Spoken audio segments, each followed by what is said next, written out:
ओम शांति, ओम शांति, ओम शांति, ओम शांति, ओम शांति। ओम शांति। आज नया मास शुरू हो गया है, 1 जून 2024। आज बाबा ने मीठी मधुर मुरली में बताया कि जो बाप की याद है वह सहज रहेगी। तो सहज कैसे रहेगी?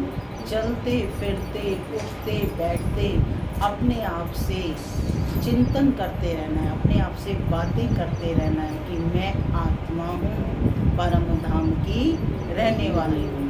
परम धाम से यहाँ मैं पार्ट बजाने आई हूँ और परम पिता शिव परमात्मा भी इस समय इस तरह पर आए हुए हैं। और किस में आए हुए हैं? इस ब्रह्मा के तन में आए हुए हैं। तो मुझे अपनी आत्मिक स्थिति बनानी है, इस देह को भूलना है और आत्म अभिमानी बनना है, भाई भाई की दृष्टि रखनी है। सुनते हैं आज के डायरेक्ट ईश्वरीय महावाक्य। बाबा कहते, मीठे बच्चे तुम सब आपस में रूहानी भाई भाई हो। तुम सब आपस में रूहानी भाई भाई हो। तुम्हारा रूहानी प्यार होना चाहिए। आत्मा का प्यार आत्मा से हो, जिस्म से नहीं। आत्मा का प्यार आत्मा से हो, जिस्म से नहीं।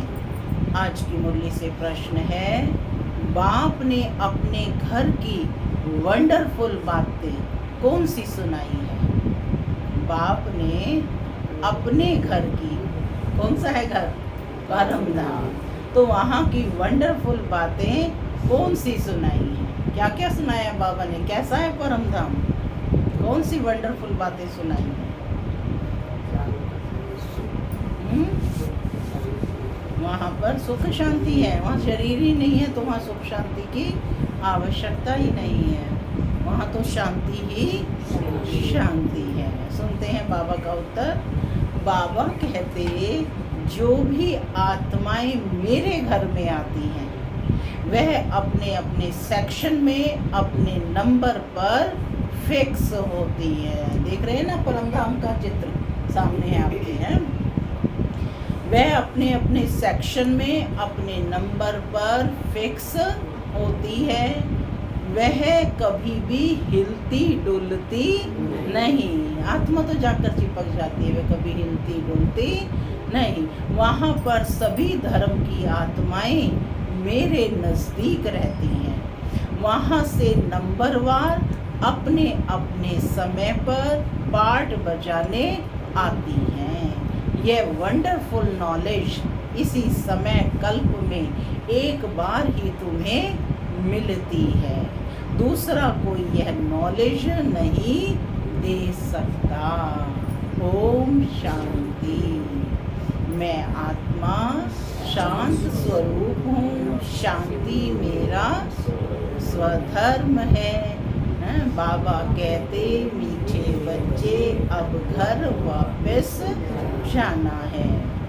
बाबा कहते कि बाप बैठ बच्चों को समझाते हैं। बच्चे जानते हैं हम आत्माओं को बाप समझाते हैं और बाप अपने को आत्माओं का बाप समझते हैं। ऐसे कोई समझते नहीं और ना कोई कभी समझाते हैं कि अपने को आत्मा समझो।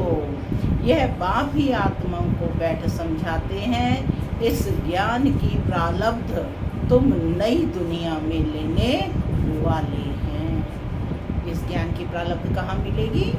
नई दुनिया में लेने वाले हो। कैसे मिलेगी? नंबरवार पुरुषार्थ अनुसार। यह भी कोई सभी को याद नहीं रहता कि ये दुनिया बदलने वाली है और बदलाने वाला है बाप।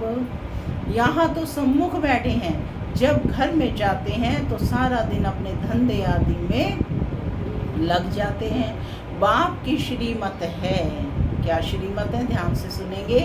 बच्चे कहाँ भी रहते मुझे याद करो। क्या श्रीमत है, कहाँ भी रहते तुम मुझे याद करो। जैसे कन्या होती है वह जानती नहीं कि हमको कौन पति मिलेगा, चित्र देखती है तो उनकी याद ठहर जाती है। कहाँ भी रहते एक दोनों याद करते हैं, इसको कहा जाता है जिस्मानी प्यार। और यह है रूहानी प्यार। यहाँ तो रूह के प्रति है। रूहानी प्यार किसके साथ? बच्चों का रूहानी बाप के साथ, और बच्चों का बच्चों के साथ। तुम बच्चों का आपस में भी बहुत प्यार होना चाहिए, यानी आत्माओं का आत्माओं के साथ भी प्यार चाहिए। यह शिक्षा भी अभी तुम बच्चों को मिलती है। दुनिया के मनुष्यों को कुछ भी पता नहीं है। तुम सब भाई भाई हो तो आपस में ज़रूर प्यार होना चाहिए, क्योंकि एक बाप के बच्चे होना, इसको कहा जाता है रूहानी प्यार। ड्रामा प्लान अनुसार सिर्फ पुरुषोत्तम संगम युग पर ही रूहानी बाप आकर रूहानी बच्चों को सम्मुख समझाते हैं, और बच्चे जानते हैं कि बाप यहाँ आए हुए हैं। हम बच्चों को गुलगुल पवित्र पतित से पावन बनाकर साथ ले जाएंगे। ऐसे नहीं कि कोई हाथ पकड़ करके साथ ले जाते हैं। सभी आत्माएं ऐसे उड़ेंगी, कैसे जाएंगे, वो सीन क्रिएट कर रहे हैं कि सभी आत्माएं ऐसे उड़ेंगी जैसे टिड्डियों का झुंड जाता है। टिड्डियों का झुंड जाता है ना एक साथ उड़कर, उनका भी कोई गाइड होता है। गाइड के साथ और भी गाइड्स होते हैं जो फ्रंट में रहते हैं। सारा झुंड जब इकट्ठा जाता है तो बहुत आवाज़ होती है, सूर्य की रोशनी को भी ढक लेते हैं, इतना बड़ा झुंड होता है। तुम आत्माओं का कितना बड़ा अनगिनत झुंड है, कभी गिनती नहीं कर सकते। यहाँ मनुष्यों की गिनती नहीं कर सकते, बल आदमशुमारी निकालते हैं, वह भी एक्यूरेट नहीं निकालते हैं। आत्माएं कितनी हैं वह हिसाब कभी निकाल नहीं सकते।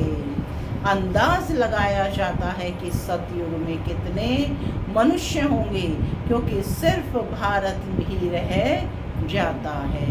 तुम्हारी बुद्धि में है हम विश्व के मालिक बन रहे हैं। आत्मा जब शरीर में है तो जीव आत्मा है, तो दोनों इकट्ठे सुख अथवा दुख भोगते हैं। ऐसे बहुत लोग समझते हैं कि आत्मा ही परमात्मा है, वह कभी दुख नहीं भोगती, निर्लेप है। बहुत बच्चे इस बात में भी मूंझते हैं कि हम अपने को आत्मा निश्चय तो करें, लेकिन बाप को कहाँ याद करें। यह तो जानते हो बाप परम धाम निवासी है। क्लियर है ना सबको, बाप कहाँ रहने वाला है, परम धाम निवासी है। बाप ने अपना परिचय दिया हुआ है। कहाँ भी चलते फिरते बाप को याद करो। बाप रहते हैं परम धाम में, तुम्हारी आत्मा भी वहाँ रहने वाली है। फिर पार्ट यहाँ बजाने आती है, वह भी ज्ञान अभी मिला है। जब तुम देवता हो तो वहाँ तुमको यह याद नहीं रहता कि फलाने फलाने धर्म की आत्माएं ऊपर में हैं, ऊपर से आकर यहाँ शरीर धारण कर पाठ बजाती हैं। यह चिंतन बाबा कहते वहाँ नहीं चलता। आगे ये पता नहीं था कि बाप भी परम धाम में रहते हैं, वहाँ से यहाँ आकर शरीर में प्रवेश करते हैं। अब वह किस शरीर में प्रवेश करते हैं? शिव बाबा किस शरीर में प्रवेश करते हैं? ब्रह्मा में। वह अपनी एड्रेस तो बताते हैं। तुम अगर लिखो कि शिव बाबा केयर ऑफ परम धाम, तो परम धाम में तो चिट्ठी जा नहीं सकती, इसलिए लिखते ही हो शिव बाबा केयर ऑफ ब्रह्मा। फिर यहाँ की एड्रेस डालते हो क्योंकि तुम जानते हो कि बाप यहाँ ही आते हैं, इस रथ में प्रवेश करते हैं। यूं तो आत्माएं भी ऊपर की रहने वाली हैं। तुम भाई भाई हो, सदैव यही समझो कि यह आत्मा है, इनका फलाना नाम है। आत्मा को यहाँ देखते हैं, परंतु मनुष्य देह अभिमान में आ जाते हैं। बाप देही अभिमानी बनाते हैं। बाप कहते हैं तुम अपने को आत्मा समझो, फिर मुझे याद करो। क्या कहा? अपने को आत्मा समझ, मुझ बाप को याद करो। इस समय बाप समझाते हैं, जब मैं यहाँ आया हुआ हूँ, आकर बच्चों को ज्ञान भी देता हूँ। बाप आया हुआ है और आकर बच्चों को ज्ञान देता है। पुराने ऑर्गन्स लिए हैं। ब्रह्मा का तन लिया, ये कैसा है? पुराना है ना। पुराने ऑर्गन्स लिए हैं, जिसमें मुख्य यह मुख है, आंखें भी हैं। ज्ञान अमृत मुख से निकलता है। गौमुख कहते हैं ना, अर्थात माता का यह मुख है। तो ब्रह्मा कौन हुई? माता। बड़ी माता द्वारा तुमको एडॉप्ट करते हैं। कौन? शिव बाबा। एडॉप्ट तो कौन कर रहा है? शिव बाबा कर रहे हैं ब्रह्मा के थ्रू। वह यहाँ है ना, यह ज्ञान सारा बुद्धि में रहना चाहिए। मैं तुमको प्रजापिता ब्रह्मा द्वारा एडॉप्ट करता हूँ। तो ये माता भी हो गई। गाया भी जाता है, तुम मात पिता हम बालक तेरे, तुम्हारी कृपा से सुख घनेरे। तो वह सब आत्माओं का बाप है। उनको माता नहीं कहेंगे, शिव बाबा को माता नहीं कहेंगे। जब ब्रह्मा मुख से एडॉप्ट करते हैं तो वो हो गए माता। वह तो बाप ही है। बाप से वर्षा मिलता है, फिर माता यहाँ चाहिए। वह यहाँ आते हैं। अभी तुमको मालूम पड़ा है कि बाप ऊपर में रहते हैं, हम आत्माएं भी ऊपर रहती हैं। फिर यहाँ आती हैं पार्ट बजाने। दुनिया को इन बातों का कुछ भी पता नहीं। वह तो ठिक्कर भीतर में परमात्मा को कह देते हैं। फिर तो अनगिनत हो गए। जब ठिक्कर भीतर में परमात्मा को कहा तो क्या कहा कि वह तो अनगिनत हो गए। इसको कहा जाता है घोर अंधियारा। गायन भी है ना कि ज्ञान सूर्य प्रगटा, अज्ञान अंधेर विनाश। इस समय तुमको ज्ञान है, यह है रावण राज्य, जिस कारण अंधियारा है। वहाँ तो रावण राज्य होता नहीं, इसलिए कोई विकार नहीं, देह अभिमान भी नहीं। वहाँ आत्म अभिमानी रहते हैं। आत्मा को ज्ञान है, अब छोटा बच्चा है, अब हम जवान बने हैं, अब वृद्ध शरीर हुआ है, इसलिए अब यह शरीर छोड़ दूसरा लेना है। वहाँ ऐसे नहीं कहते कि फलाना मर गया, वह तो है ही अमर लोक। वहाँ मृत्यु शब्द ही नहीं है। खुशी से एक शरीर छोड़ दूसरा लेते हैं। अभी आयु पूरी हुई है, यह छोड़ नया लेना है, इसलिए सन्यासी लोग सर्प का मिसाल देते हैं। मिसाल वास्तव में बाप का दिया हुआ है, वह फिर सन्यासी लोग उठाते हैं। तब बाप कहते हैं यह जो ज्ञान मैं तुमको देता हूँ यह प्रायः लोप हो जाता है। बाप के अक्षर भी हैं तो चित्र भी हैं, परंतु जैसे आटे में नमक। तो बाप बैठ अर्थ समझाते हैं। जैसे सर्प पुरानी खाल छोड़ देता है और नई खाल आ जाती है, उनके लिए ऐसे नहीं कहेंगे कि एक शरीर छोड़ दूसरे में प्रवेश करते हैं। नहीं, खाल बदलने का एक सर्प का ही मिसाल है। वह खाल उनकी देखने में भी आती है, जैसे कपड़ा उतारा जाता है वैसे सर्प भी खाल छोड़ देता है, दूसरी मिल जाती है। सर्प तो जिंदा ही रहता है, ऐसे भी नहीं कि सदैव अमर रहता है। 2-3 खाल बदली कर फिर मर जाएंगे। वहाँ भी तुम समय पर एक खाल छोड़ दूसरी ले लेते हो। जानते हो अभी हमको गर्भ में जाना है, वहाँ तो है ही योग बल की बात। योग बल से तुम जन्मते हो, इसलिए अमर कहा जाता है। आत्मा कहती है हम बूढ़ा हो गया हूँ, शरीर पुराना हुआ है, साक्षात्कार हो जाता है, अब हम जाकर छोटा बच्चा बनूंगा। आपे ही शरीर छोड़ आत्मा भागकर जाए छोटे बच्चे में प्रवेश करती है। उस गर्भ को जेल नहीं महल कहा जाता है।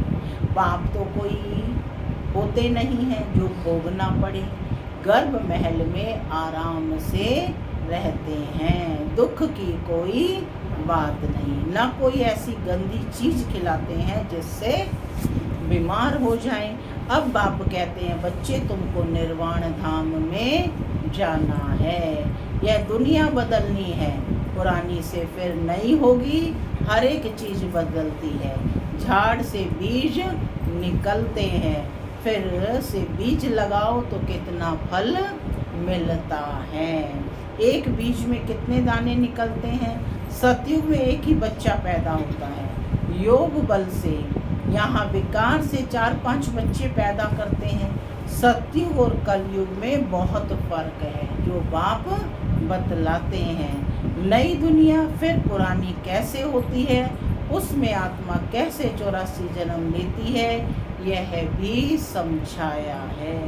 हर एक आत्मा अपना अपना पार्ट बजाकर फिर जब जाएगी तो अपनी अपनी जगह पर जाकर खड़ी रहेगी, बैठी नहीं रहेगी, पड़ी नहीं रहेगी, खड़ी रहेगी, जगह बदलती नहीं है। अपने अपने धर्म में अपनी अपनी जगह पर नंबरवार खड़े होंगे, फिर नंबरवार ही नीचे आना है। इसलिए छोटे छोटे मॉडल्स बनाकर रखते हैं मूल वतन के। सब धर्मों का अपना अपना सेक्शन है, देवी देवता है पहला धर्म, फिर नंबरवार आते हैं, नंबरवार ही जाकर रहेंगे। तुम भी नंबरवार पास होते हो, मार्क्स के हिसाब से जगह लेते हो। यह बात की पढ़ाई कल्प में एक ही बार होती है। तुम आत्माओं का कितना छोटा सिजरा होगा, जैसे तुम्हारा इतना बड़ा झाड़ है, तुम बच्चों ने दिव्य दृष्टि से देखकर फिर यहाँ बैठकर चित्र बनाए हैं। आत्मा कितनी छोटी है, शरीर कितना बड़ा है, सब आत्माएं वहाँ जाकर बैठी हैं। बहुत थोड़ी जगह में नज़दीक में जाकर रहती हैं। मनुष्य का झाड़ कितना बड़ा है, मनुष्यों को तो जगह चाहिए ना, चलने फिरने, खेलने, पढ़ने, नौकरी करने की, सब कुछ करने की जगह चाहिए। निराकारी दुनिया में आत्माओं की छोटी जगह होगी, इसलिए इन चित्रों में भी दिखाया है। बना बनाया नाटक है। शरीर आज छोड़कर आत्माओं को वहाँ जाना है। तुम बच्चों को बुद्धि में है कि हम वहाँ कैसे रहते हैं और दूसरे धर्म वाले कैसे रहते हैं, फिर कैसे अलग अलग होते हैं, नंबरवार। ये सब बातें तुमको कल्प कल्प एक ही बाप आकर सुनाते हैं। बाकी तो सभी हैं जिस्मानी पढ़ाई, उनको रूहानी पढ़ाई नहीं कह सकते हैं।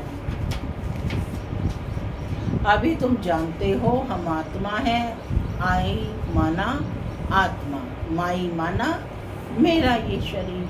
मनुष्य ये नहीं जानते, उन्हों का तो सदैव दैहिक संबंध रहता है। सत्युग में दैहिक संबंध होगा, परंतु वहाँ तुम आत्म अभिमानी रहते हो। यह पता पड़ता है कि हम आत्मा हैं, यह हमारा शरीर अब वृद्ध हुआ है, इसलिए हम आत्मा एक शरीर छोड़ दूसरा लेते हैं। इसमें मूंझने की कोई बात नहीं। तुम बच्चों को तो बाप से राजाई लेनी है, जरूर बेहद का बाप है ना।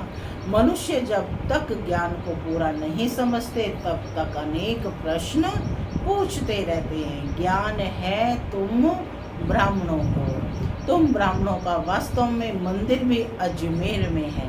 एक होते हैं पुष्करणी ब्राह्मण, दूसरे सार से। अजमेर में ब्रह्मा का मंदिर देखने जाते हैं। ब्रह्मा बैठा है, दाढ़ी आदि दी हुई है, उनको मनुष्य के रूप में दिखाया है। तुम ब्राह्मण भी मनुष्य के रूप में हो। ब्राह्मणों को देवता नहीं कहा जाता है।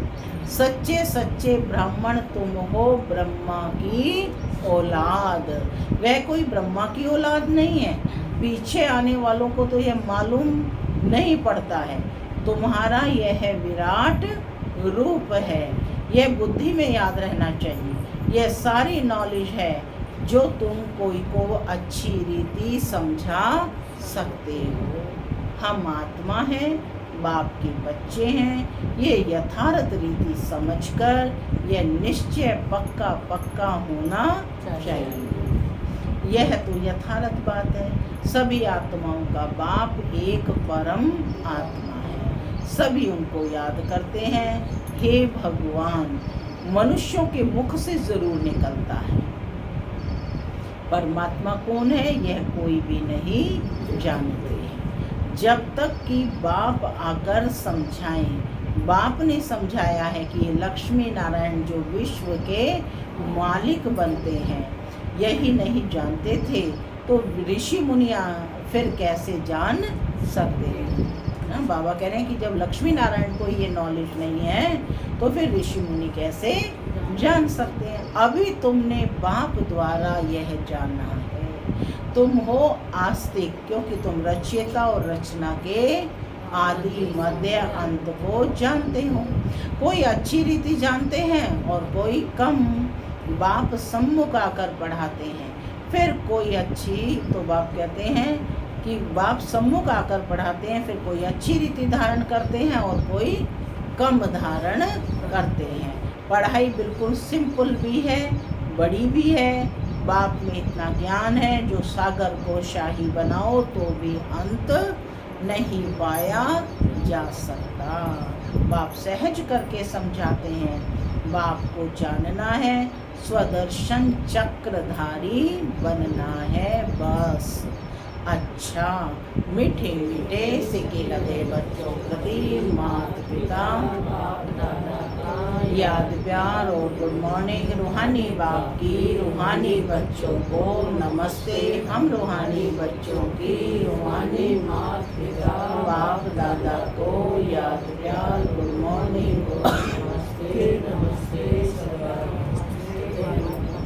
धारणा के लिए मुख्य सार। पहला, सदा याद सहज बनी रही।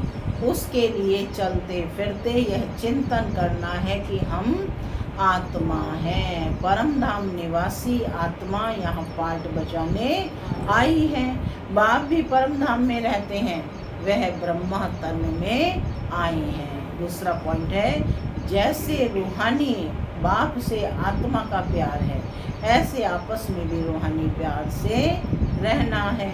आत्मा से प्यार हो, शरीर से नहीं। आत्म अभिमानी बनने का पूरा पूरा अभ्यास करना है। आज का वरदान है, हद की कामनाओं से मुक्त रहे, सर्व प्रश्नों से पार रहने वाले सदा प्रसन्न चित्त भव। हद की कामनाओं से मुक्त रहे, सर्व प्रश्नों से पार रहने वाले सदा प्रसन्न चित्त भव। जो बच्चे हद की कामनाओं से मुक्त रहते हैं, उनके चेहरे पर प्रसन्नता की झलक दिखाई देती है। प्रसन्न चित्त कोई भी बात में प्रश्न चित्त नहीं होते। वो सदा निस्वार्थी और सदा सभी को निर्दोष अनुभव करेंगे। किसी और के ऊपर दोष नहीं रखेंगे। चाहे कोई भी परिस्थिति आ जाए, चाहे कोई आत्मा हिसाब किताब चुकतो करने वाली सामना करने आती रहे, चाहे शरीर का कर्म भोग सामना करने आता रहे, लेकिन संतुष्टता के कारण वे सदा प्रसन्न चित्त रहेंगे। संतुष्टता के कारण वे सदा प्रसन्न चित्त रहेंगे। स्लोगन है, व्यर्थ की चेकिंग अटेंशन से करो, व्यर्थ की चेकिंग अटेंशन से करो, अलबेले रूप में नहीं। ओम शांति।